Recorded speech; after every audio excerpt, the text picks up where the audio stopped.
പശ്ചിമ ബംഗാളിലെ രണ്ടാം ഘട്ട തെരഞ്ഞെടുപ്പ് പ്രമാണിച്ച് പ്രധാനമന്ത്രി മോദി 10 ഗ്യാരണ്ടികൾ പ്രഖ്യാപിച്ചു. ബി.ജെ.പി. അധികാരത്തിൽ വന്നാൽ ബംഗാളിലെ സ്ത്രീകളുടെയും കുട്ടികളുടെയും ക്ഷേമത്തിനായി 10 ഗ്യാരണ്ടികൾ നടപ്പിലാക്കുമെന്ന് പ്രധാനമന്ത്രി നരേന്ദ്രമോദി പ്രഖ്യാപിച്ചു. ബംഗാളിൽ സ്ത്രീകൾക്കും പെൺകുട്ടികൾക്കുമെതിരെ അതിക്രമം നടത്തുന്നവർ ശിക്ഷിക്കപ്പെടുമെന്നും ഓരോ ബ്ലോക്കിലും വനിതാ പോലീസ് സ്റ്റേഷനുകൾ സ്ഥാപിക്കുമെന്നും വൻതോതിൽ വനിതകളെ പോലീസ് സേനയിലേക്ക് നിയമിക്കുമെന്നും മോദി പറഞ്ഞു.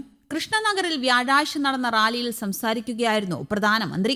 ബി.ജെ.പി. അധികാരത്തിലെത്തിയാൽ 1 വർഷത്തിനുള്ളിൽ സ്ത്രീകളുടെ അക്കൌണ്ടുകളിലേക്ക് 36,000 രൂപ കൈമാറുമെന്നും പെൺകുട്ടികളുടെ ബിരുദ പഠനത്തിന് 50,000 രൂപ ധനസഹായം നൽകുമെന്നും മോദി പറഞ്ഞു. ഗർഭിണികൾക്ക് 21,000 രൂപയും കുട്ടികളുടെ പോഷകാഹാരത്തിനായി 36,000 രൂപയും അധികമായി നൽകും. സുകന്യ സമൃദ്ധി യോജന വഴി പെൺകുട്ടികളുടെ ഭാവി സുരക്ഷിതമാക്കും. മുദ്രാ പദ്ധതി പ്രകാരം സ്വയം തൊഴിലിനായി 20 ലക്ഷം രൂപ വരെ വായ്പ ലക്ഷക്കണക്കിന് സ്ത്രീകളെ ലക്ഷപതി ദീദിമാരാക്കി മാറ്റും. PM ആവാസ് യോജന പ്രകാരമുള്ള വീടുകൾ സ്ത്രീകളുടെ പേരിൽ രജിസ്റ്റർ ചെയ്യും തുടങ്ങിയവയാണ് മോദിയുടെ മറ്റു വാഗ്ദാനങ്ങൾ. ആദ്യഘട്ട വോട്ടെടുപ്പിന് മുൻപ് നൽകിയ 6 ഗ്യാരണ്ടികളും പ്രധാനമന്ത്രി ആവർത്തിച്ചു. തൃണമൂലിന്റെ ഭയപ്പെടുത്തുന്ന ഭരണത്തിന് പകരം വിശ്വാസത്തിന്റെ ഭരണം കൊണ്ടുവരുമെന്നും അഴിമതിയും സ്ത്രീകൾക്കെതിരായ അതിക്രമങ്ങളും സംബന്ധിച്ച് എല്ലാ ഫയലുകളും വീണ്ടും തുറക്കുമെന്നും അദ്ദേഹം പറഞ്ഞു. അഴിമതിയിൽ ഏർപ്പെട്ടിരിക്കുന്നവർ എത്ര ഉന്നതരായാലും അവർ ജയിലിലാകും. നുഴഞ്ഞുകയറ്റക്കാരെ രാജ്യത്ത് തുടരാൻ അനുവദിക്കില്ല. ബി.ജെ.പി. അധികാരത്തിലെത്തിയാൽ സംസ്ഥാന ജീവനക്കാർക്കും അധ്യാപകർക്കും 7ാം ശമ്പള കമ്മീഷൻ നടപ്പിലാക്കും തുടങ്ങിയ വാഗ്ദാനങ്ങളും മോദി പ്രഖ്യാപിച്ചു.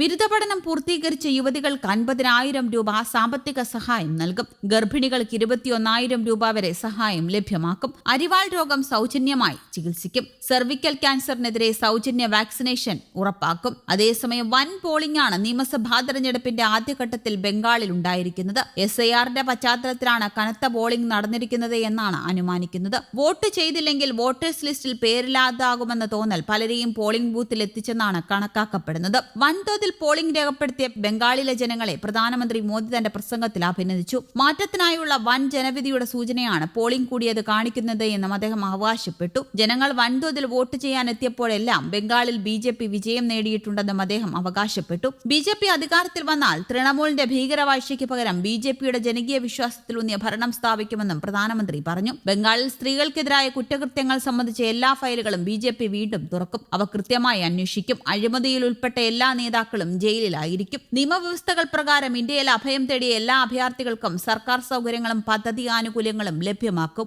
ഒപ്പം നുഴഞ്ഞുകയറ്റക്കാരെ ഈ രാജ്യത്ത് തുടരാൻ അനുവദിക്കില്ലെന്നും പ്രധാനമന്ത്രി മോദി പ്രഖ്യാപിച്ചു. ജീവനക്കാർക്കും അധ്യാപകർക്കും 7ാം ശമ്പള കമ്മീഷൻ ഉടൻ നടപ്പിലാക്കുമെന്നും അദ്ദേഹം ഉറപ്പ് നൽകി. ബംഗാളിൽ 2ാം ഘട്ട വോട്ടെടുപ്പ് ഏപ്രിൽ 29-നാണ്. മെയ് 4-ന് വോട്ടെണ്ണൽ നടക്കും. പ്രധാന പ്രഖ്യാപനങ്ങളൊന്ന് നോക്കാം. സ്ത്രീകൾക്കും പെൺകുട്ടികൾക്കുമെതിരെ അതിക്രമങ്ങൾ നടത്തുന്നവർക്ക് കർശന ശിക്ഷ ലഭിക്കും. എല്ലാ ബ്ലോക്കിലും ഒരു മഹിളാ ഥാന സ്ഥാപിക്കും. പോലീസ് സേനയിൽ വൻതോതിൽ സ്ത്രീകളെ നിയമിക്കും. സ്ത്രീകളുടെ ബാങ്ക് അക്കൌണ്ടുകളിലേക്ക് പ്രതിവർഷം 36,000 രൂപ ട്രാൻസ്ഫർ ചെയ്യും. ബിരുദാനന്തരം പെൺകുട്ടികൾക്ക് 50,000 രൂപ സഹായം. ഗർഭിണികൾക്ക് 21,000 രൂപ സാമ്പത്തിക സഹായം ലഭിക്കും. കുട്ടികൾക്ക് മികച്ച പോഷകാഹാരത്തിനായി 36,000 രൂപ അധിക സഹായം. സുകന്യ സമൃദ്ധി യോജന പ്രകാരം പെൺമക്കളുടെ ഭാവി ഉറപ്പാക്കും. മുദ്രാ പദ്ധതി പ്രകാരം സ്വയം തൊഴിലിനായി 20 ലക്ഷം രൂപ വരെ വായ്പ ലഭ്യമാക്കും. ലക്ഷക്കണക്കിന് സ്ത്രീകളെ ലക്ഷാധിപതി ദീദികളാകാൻ സഹായിക്കുന്നതിനുള്ള പിന്തുണ.